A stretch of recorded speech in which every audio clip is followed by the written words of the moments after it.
All right, so it's time to start solving equations. And your teacher puts this two-step equation, 3x plus 2 equals 11, on the board and starts working it out. And she says, we're going to isolate the variable. And we're going to do that by taking 2 away from each side. And then these 2's will cancel out. And you're left with 3x equals 9. And then we're going to divide each side by 3. And as 3's are going to cancel out, and we're going to be left with x equals 3. Now it's your turn. So let's go back to the beginning. Now really solving an equation is like figuring out a puzzle. We're trying to figure out what value of x makes this statement true. This says 3x plus 2 equals 11. So even though they look different, we know that they have to equal each other. And this isn't really a new concept for us. We all the time deal with things that are equal, that look different in our everyday life. I mean, let's think of money. So when we're talking about money, let's say maybe I have a $5 bill, but you have 5 $1 bills. Well, I know 5 $1 bills looks a lot different than a $5 bill, but I also know that they're worth the same amount. $5 is the same as $5, even though they look different. Same thing happens with equations. 3x plus 2 looks different than 11, but this equal sign tells me that they have the same value. The whole point of my puzzle is to maintain equality and figure out what value of x makes this statement true.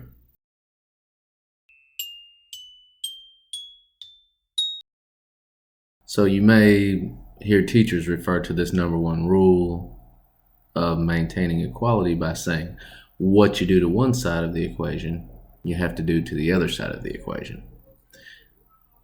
And what they're really referring to there is our goal of finding out what value for the variable makes the statement true is going to be accomplished by isolating the variable. And we're going to use addition, subtraction, multiplication, and division to manipulate the equation so that we can isolate the variable and find out what the value of the variable should be.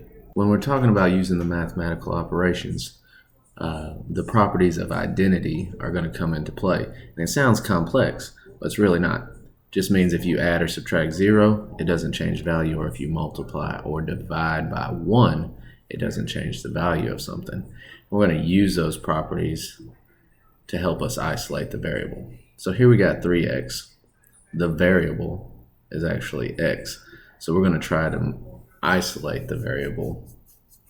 And our first step for doing that is going to be to get the constants on one side of the equation and the variables on the other side of the equation. We're going to do that by using the inverse operation of adding 2 and subtract 2 from each side of the equation. Remember, maintain equality. What you do on one side of the equation, you have to do on the other side.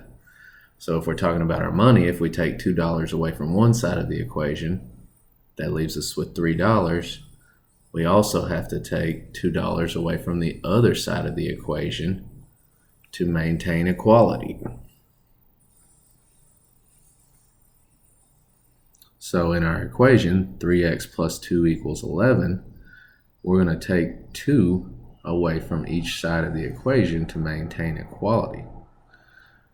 What that's going to do is set us up for one of the major common misconceptions when solving equations. On the right side, 11 minus 2 is 9. That's pretty easy.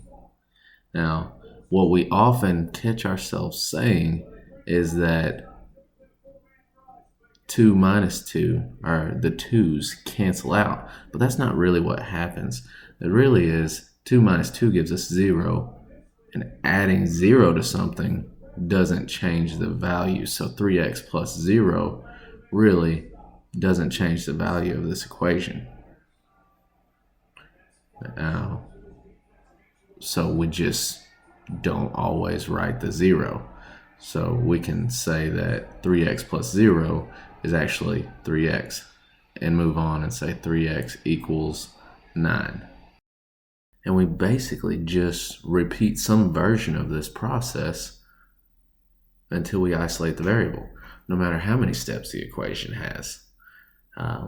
Our job is to maintain equality and use operations to get the variable isolated through the identity properties. So we got 3x equals 9, which 3x means 3 times x. So we're going to go back and look. We use the inverse property with plus 2 and subtracted 2 from each side. So the inverse of multiplication will be division. So we're going to divide by 3 on each side of the equation. Remember, we're maintaining equality. What you do on one side, you do to the other side, and that maintains equality. So 3 divided by 3 is 1, or 1 times x. And then 9 divided by 3 is 3. Well, 1 times anything is that thing. 1 times 5 is 5. 1 times 4 is 4. So 1 times x is x. So we don't have to write the 1. So now we have x equals 3. And we take our x equals 3, plug it back into the equation to check it. We have 3 times 3 plus 2 equals 11. Well, 3 times 3 is 9, plus 2 equals 11. 9 plus 2 is 11. 11 equals 11. Check. Checking your work is a great way to ensure that you haven't made some mistakes along the way as you are working out your puzzle. Let's try another one. Let's do 2r minus 3 equals 7. Remember, we gotta keep our equality on each side of the equal sign, and we're trying to isolate the variable. We're going to use addition, subtraction, multiplication, division, the properties of identity to get there. So I've got 2r. My variable is r, and then I've got constants of minus 3 and 7. So I'm going to move the constants to one side of the equal sign and then try to isolate my variable. Inverse operation of minus 3 would be plus 3, maintaining equality by adding 3 to each side. Now remember, minus 3 plus 3 gives me 0. And that's cool because adding or subtracting 0 doesn't change anything. And that's what I want. I want 2r on one side of the equation, and then 7 plus 3 equals 10 on the other side of the equation. Now, just like we did before, 2r means 2 times r. So the inverse of multiplication, what is it? Yeah, it's division.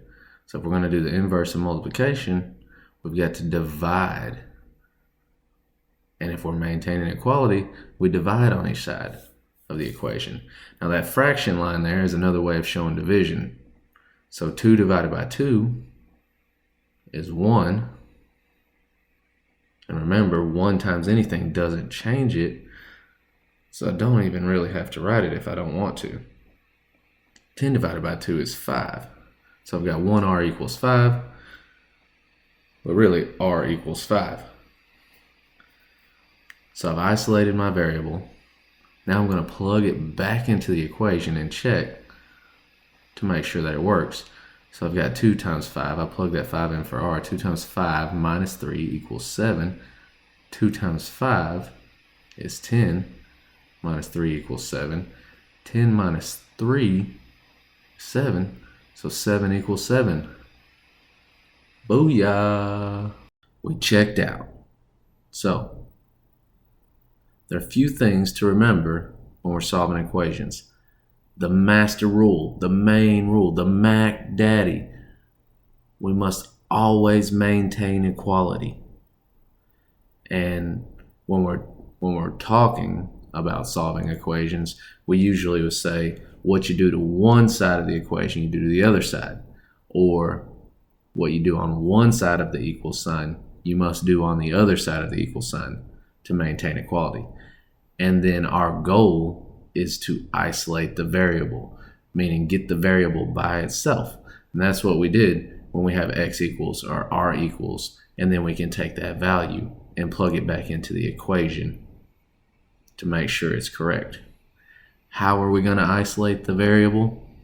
Well, we're going to use the inverse operations of addition and subtraction and multiplication and division to take advantage of the identity properties of addition and subtraction and multiplication and division. So, one more time.